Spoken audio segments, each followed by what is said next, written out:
Leo, this is for you. Para to sa inyo ngayong January 29, guys. Mga Leo. Kamusta na kayo, guys, sa mga Leo? Ang oras ngayon ay 9:13.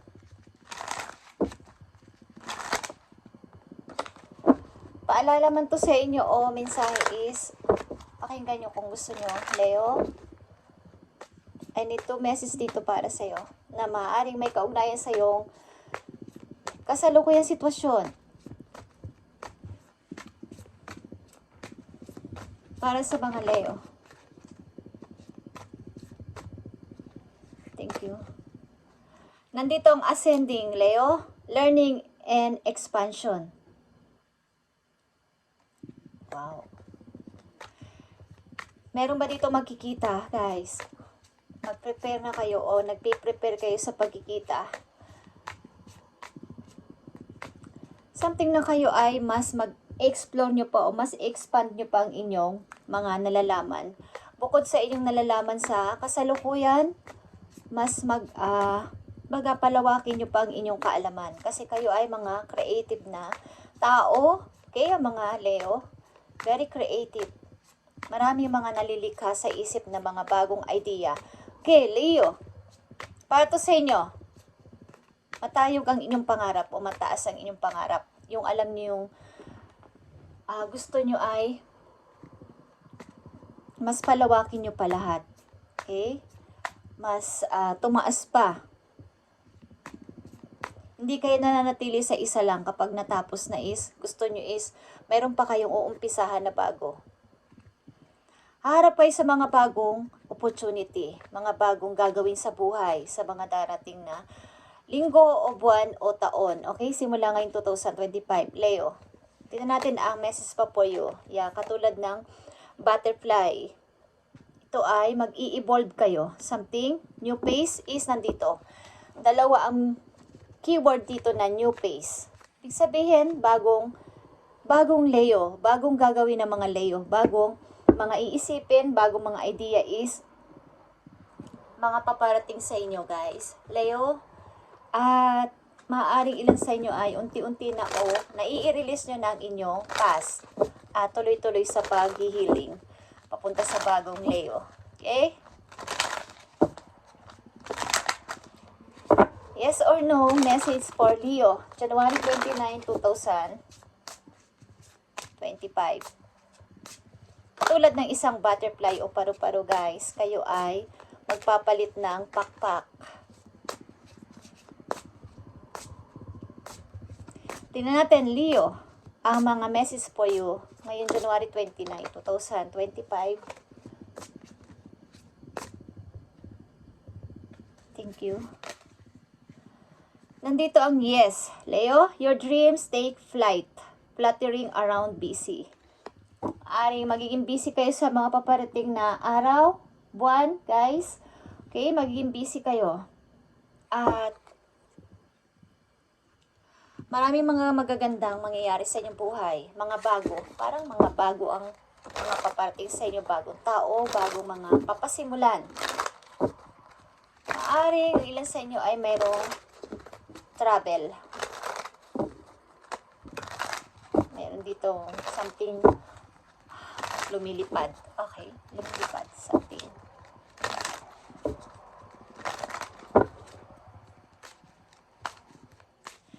Leo, I need 4 message dito. Sa una ninyong message, I need ng 4 na mensahe for you sa inyong mga kasalukuyang sitwasyon o maaaring parating na sitwasyon. January 29, 2025, message. Nandito ang the butterfly at ito ay new phase para sa inyo, ascending din. Okay, mag-i-evolve ang mga Leo na nandito sa reading. Something na may maraming mangyayaring magagandang bagay sa inyong buhay at nagpiprepare ang ilan sa inyo sa isang reunion. Okay, the Empress, mga bagong idea, like I said, o ilan sa inyo ay magbubuntis o buntis na, Leo. At Queen of Cups is here, guys. Isa kayong butihing ina or mother.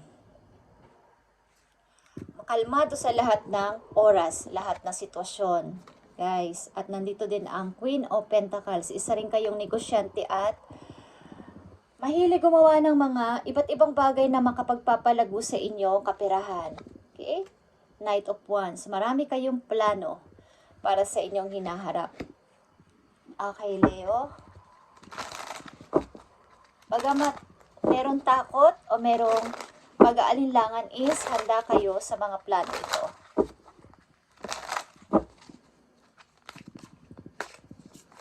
May iba't ibang karakter ang mga Leo na nandito as a Queen of Cups and Queen of Pentacles, as a mother and being isa na rin mga makreate sa buhay, sa larangan ng pera.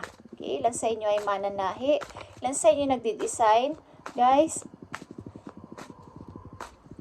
Tingnan natin ang message pa po you. I need 3 messages dito. Ilan sa inyo ay mga nagugupit. Nandito din ang King of Sword at napaka practical nyo mag-isip. Kahit ano ay kaya nyo gawin at pasimulan. Okay. Madalaw ang aking pusa sa inyong reading, guys. At ito ay assistant ng mga Leo. Okay. King of Sword, guys. Marami kayong puputuling mga hindi kaaya-aya sa inyong buhay na kailangan na this time ay kailangan ko na ng practical na kaisipan. Tuloy-tuloy sa buhay.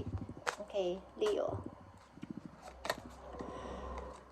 Nandito ang Judgment, guys. Bagong pintuan sa bagong pasimula.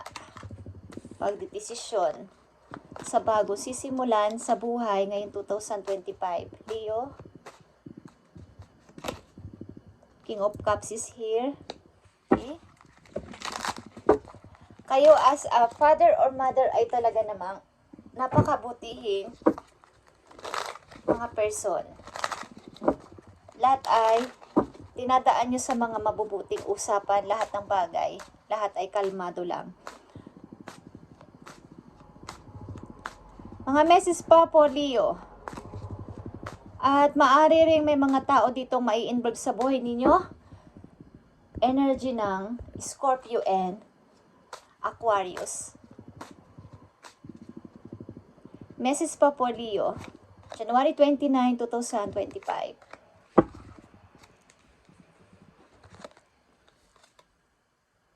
The High Priestess is here. And the Nine of Swords.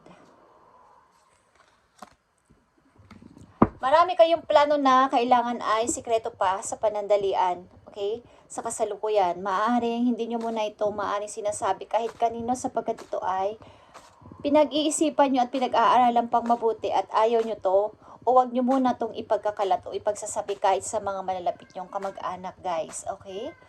Maaaring punong-puno na kayo ng natuklasan o natutunan galing sa nakaraan na kailangan na ng pag-iingat sa aking mga paplanuhin at sa aking mga isasagawang desisyon o sasabihin. Kailangan ay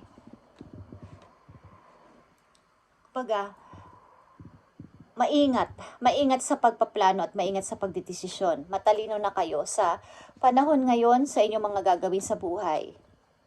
Okay, Leo. 3 of Swords. Okay.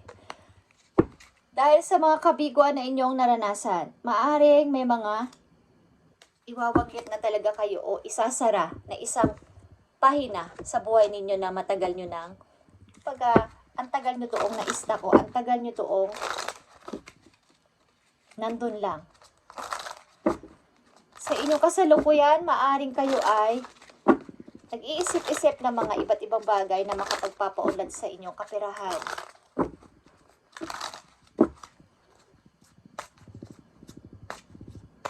As a mother is,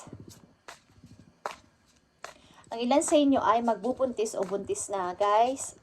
Ang ilan sa inyo ay mayroong papasimulan na bagong ikauunlad ng inyong pera. Message for Leo, January 29, 2025. Ang ilan sa inyo ay bibili ng bahay, bagong bahay, guys. Moving in a step in the right direction for you. Bagong bahay o bagong tirahan, lilipat kayo sa bagong bahay. Ang mga Leo na nandito sa reading ay may mga bagong gagawin sa buhay. Maaring kayo ay tuloy-tuloy na sa unlad sa kaperahan. At spring is here. Sa nalalapit na spring, your desire fully manifests as the flower begins to bloom. Katulad ng mga flower sa pagdating ng spring, okay, is magbo-bloom ang inyong papasimulang negosyo o ang inyong pinaplano na to. Okay guys? At ito ay wag nyo munang ipagsasabi. Makinig ka sa iyong kaba, makinig ka sa iyong sinasabi ng iyong puso. At ang ilan sa inyo ay accurate. Accurate ang inyong nararamdaman.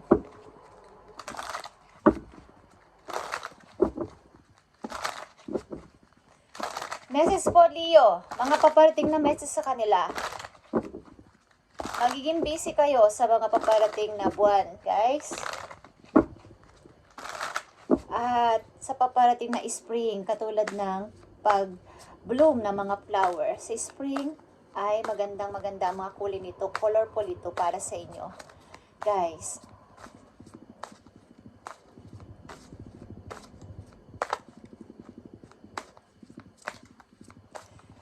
Mga mensahe pa para sa mga Leo na nandito sa reading. Ibigay mo ang tamang message dito sa kanila para magkaroon sila ng idea. Ano ba ang mga paparating pang message for Leo? Yeah. May mga naiisipan talaga kayong idea, guys. So ito ay inyong muni-munihin at ilista-lista. At huwag nyo munang ipagsasabi kahit kanino, baka maagaw ang inyong katulad ng isang baby, alagaan nyo to, ang inyong dream na to. Ingatan nyong mabuti. Okay? Kung kayo may mga dokumentong hawak o may mga pipirmahan, guys, huwag nyo muna basahin yung mabuti.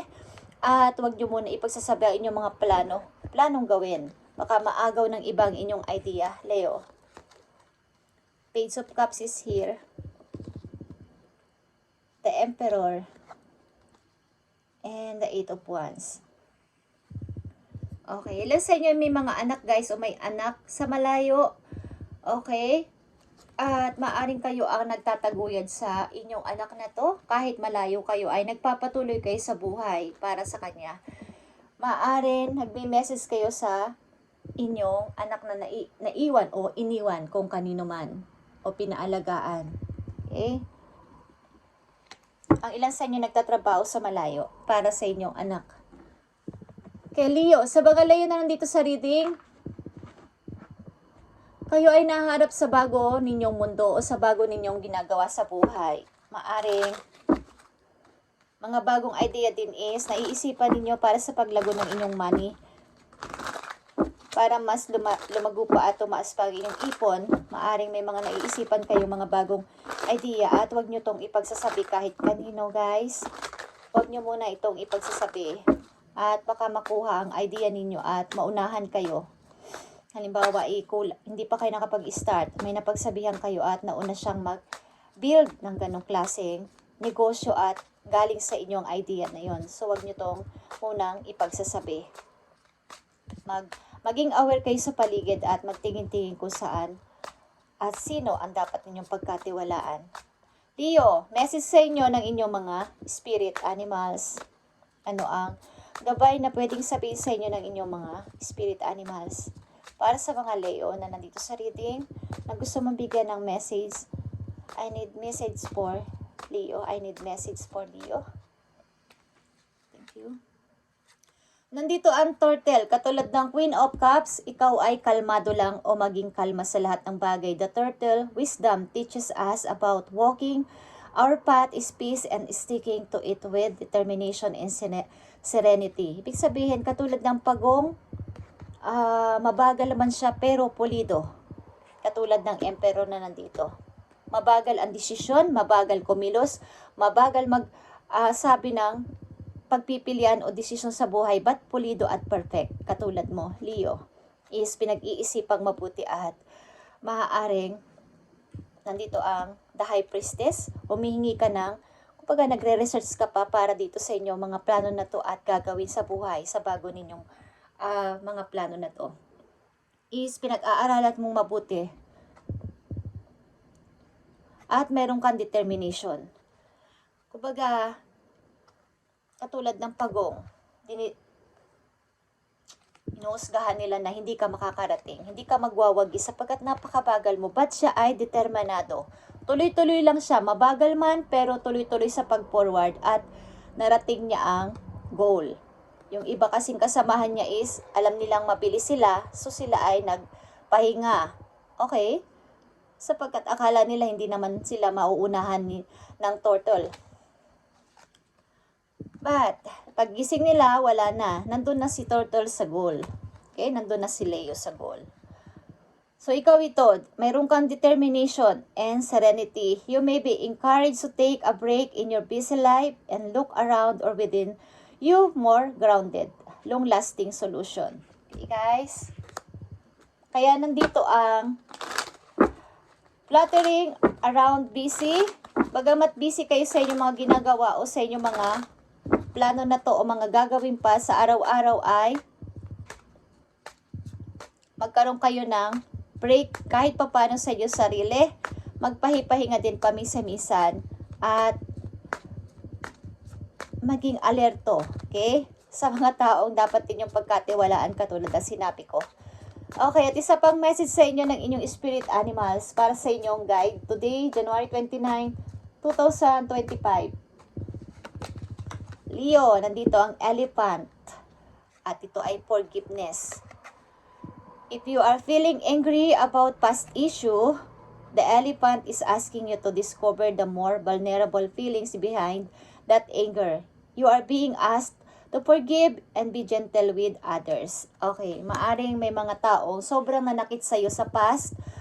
Maging ito man ay relasyon ng mga taong sangkot sa buhay mo, involved sa buhay mo ay kailangan dito ng forgiveness at maging makapagpapalaya din to at magkakaroon ka ng peace of mind dito. Kalimutan mo na sila ng tuluyan, lahat ng kanilang ginawa at maganda ang balik sa'yo, maganda ang outcome sa'yo. Yan ang sinasabi ng yung spirit animals na elephant. Okay. At ang elephant din ay napaka-lucky. Ito ay papasok, okay, ang, kumbaga, yung kanyang bibig, mahaba siya pag kumakain siya talagang papasok yung swerte sa inyo ay sobra kapag kayo ay nagpatawad. Okay? Maganda ang magiging balik sa inyo nito. Pag tapos na yon, kahit ano pa ang nangyari, tapos na yun at wala nang maiidulot na maganda kung andun pa din yung galit sa puso. Okay? Mahirap mang gawin, but kapag inyong napalaya ito sa inyong puso ay tuloy-tuloy ang swerte na paparating sa inyo, Leo. At kayo ay napaka-creative na tao, na energy, so kayo ay dapat na magkaroon ng peace of mind para mas lalo pang madaming mga good idea ang pumasok dyan sa inyong utak. At nandito din ang High Priestess, guys. Talagang kayo ay nananaliksik ng kung ano-anong bagay para sa ikauunlad ng inyong pera. Okay. Last message for you, Leo. Kapunta man to sa message man to para sa inyong relasyon, sa inyong pamilya, sa inyong mga anak, o sa inyong mismong sarili is, titignan natin, ang gustong sabihin sa inyo. Magpatuloy ka sa buhay. 8 of Wands is here. Keep moving forward, Leo. Bagamat mabagal is, determinado ka naman is, magtutuloy-tuloy ka sa pag-forward is, mararating mo rin ang iyong big target o ang iyong goal. Okay. Hayaan mo sila kung ano man ang mga sinasabi sa'yo at didistract ka. Okay, Leo, this is for you. Epiphany is here. Okay, guys, the Hermit is here. Virgo energy. Joy through spiritual growth. Leo, be a light to others. Answer that come through meditation. Kumbaga kayo ay leader. Maging leader kayo ng mga taong nagfa-follow sa inyo. Ilan sa inyo maraming followers kung saan man, guys. At may mga taong naniniwala sa inyo. So, be a leader. Okay? Na, lalo na sa spiritual